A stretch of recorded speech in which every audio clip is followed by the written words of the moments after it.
welcome. Today I want to talk about opposing viewpoints since the theme seems to be so fitting, and from my perspective it seems that a lot of people don't understand how important it is to have an opposing viewpoint.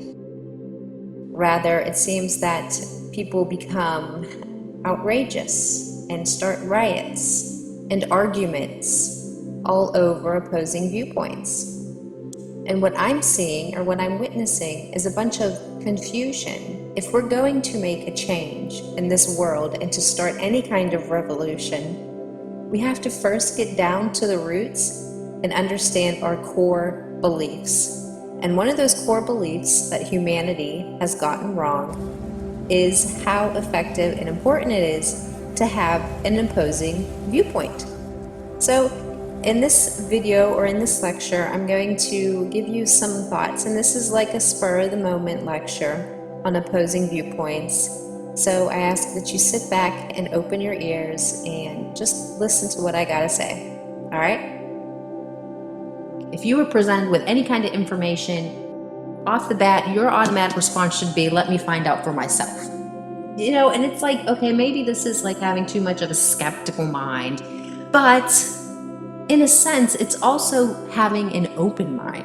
You know, it's important to see things from a different perspective because then you're able to look at all aspects of one particular thing. Think about like in dimensions, like 1D, 2D, and, you know, living in the 3D world. Now I'm talking about dimensions in the terms of like science, how common people do it, you know, when we're looking at like a 2D image versus a 3D image. You know, think in terms about that. Isn't it so much better when you're able to have more dimensions of something, right? Isn't it better to have a 3D object versus a 2D object? And like, for an example, anybody that plays video games, you know, when you see the evolution of video games, remember when it's just like this, you know, Atari or whatever they had. I know it's before my time, but, you know, I grew up personally with Nintendo and Sega and that type of stuff. But you know, me personally, I was able to see this evolution of video games from being what I thought back then was amazing graphics to what they are now. That, you know, I didn't keep up with it. My children play video games. I don't. Right now, it's like there's so many freaking buttons on these controllers, right? And people that are gamers, like, this is amazing to them, right? And you can apply this principle though, of like having more dimensions and having these different perspectives of one thing is so much better. Now back to this opposing viewpoints thing. Having a skeptical mind, you know, most of the time, if you want to say that, can be helpful and it can be hurtful. Now you don't want to be too skeptical where you just don't believe it. Like you don't believe it, but you don't take any action to prove that it's otherwise. Because then otherwise, it's not really opposing, right? It's just a statement, you know, a thought, somebody else's perspective. It's no big deal. If you tell me that the sky is blue and I don't go outside to say that the sky is blue, if I reject that you're wrong, well, then how do I know if I don't even prove it to myself? You know, that statement of the sky is blue then that you say, and if I don't proceed with trying to prove that for myself, well then it's not an opposing viewpoint. And is it an opposing viewpoint, but it's not really an effective one or a valid one.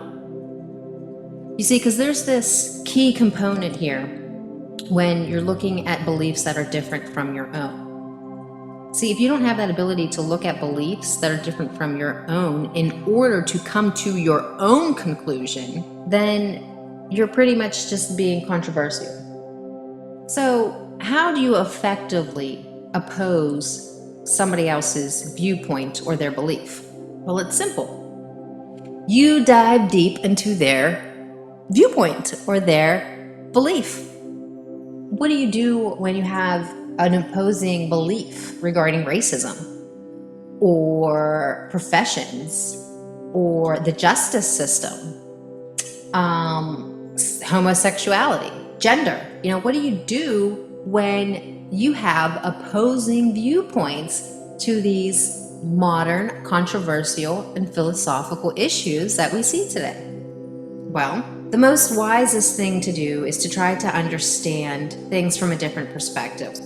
There's so many false perspectives of what the opposing belief is that it's causing all this confusion, especially amongst this so-called left and so-called right. You see this different conflict, these two opposing sides, to where we have archetypes, right? We can try to identify and categorize whether somebody belongs on the right side or the left side just by their appearance.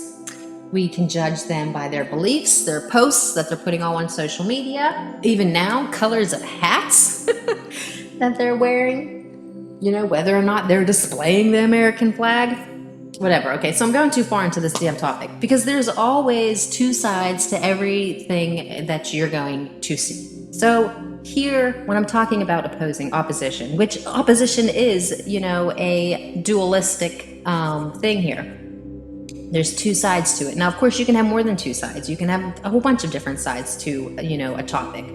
But what you have to understand is that the way to effectively oppose a belief is to embrace it.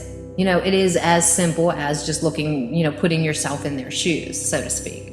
It is that simple to say, but it's not so simple to practice. Maybe you're like, okay, Desiree, I would really love to see things from a different perspective. Maybe you find yourself that you are completely identified with one side of a political agenda. And that's fine. There's nothing wrong or right about that. But you might be thinking, well, Desiree, how am I really supposed to accept this other side? They seem like monsters, right? It's so opposing to everything that you believe in your core belief. And it's like, well, where you got to start with understanding your core beliefs, understanding why you are holding certain beliefs. And then you have to look at and see whether or not you were taught these beliefs. Are these beliefs valid? And if they are valid, then they're valid for you. But if you cannot accept and understand a different perspective, then coming to this conclusion to find a happy medium between these two different parties or other different parties, then you're not going to be able to come to an effective conclusion. You can't come to an effective conclusion or to an effective understanding of the overall picture because you're not willing to embody that, to embrace that. Because it's so strange how, things happen and how a person can gain wisdom and knowledge through opposing different beliefs. And, this is a skill. Of course, you gotta keep practicing and, just trying to see things from a different perspective. And it might be hard to, look at things or look at the opposing political party or look at the opposing religious belief. It's difficult to look at that belief, especially when you've had experiences and you have mental proof that it's true to you. But what's true to you is not and never will be 100% exactly true for somebody else. Everybody living here on Earth has their own perspective of the world. It's interesting that humans naturally feel this uneasiness when confronted with opposing beliefs. Because for some reason, and this will vary depending on person to person, but the general idea is that if we have too many perspectives, if we have too many beliefs, if everybody was just their own freaking person, that this whole patriarchy and this whole structure and this whole operation of how the world operates, this doesn't just include one country, it's the whole world, then somehow it would all fall, it would all crumble, and humanity would become a nothingness, a non-existence. We fear toppling the structure that we're so used to living in.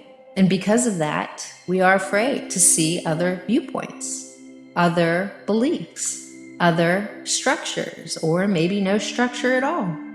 It's an interesting world. It would be an interesting world to think about everybody being completely okay with opposition. Because opposition doesn't mean wrongness. Opposition just means that something is different than, something else. Opposition is just different perspectives looking at the same thing.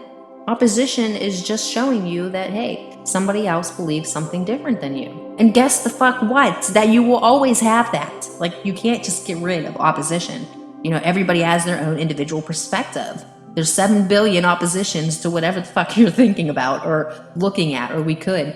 And it can even go beyond that. You know, it goes beyond the 7 billion just because people can have different perspectives and so forth. You know, it truly is boundless, it's unlimited. Yet, we as humanity love to limit ourselves and to live in these structures, abide by the rules, and follow the classes. Try to fit into one particular title, one particular role, one particular way of being, so that way you have a place and a sense of purpose in this wonderful structure that you blindly follow and don't realize that it's causing you all the problems. So guys, that's it. That was my lecture on opposing viewpoints. Hopefully you enjoyed it. If you got anything you want to add to this, then go ahead, comment down below. And until next time, I will see you guys later. Bye.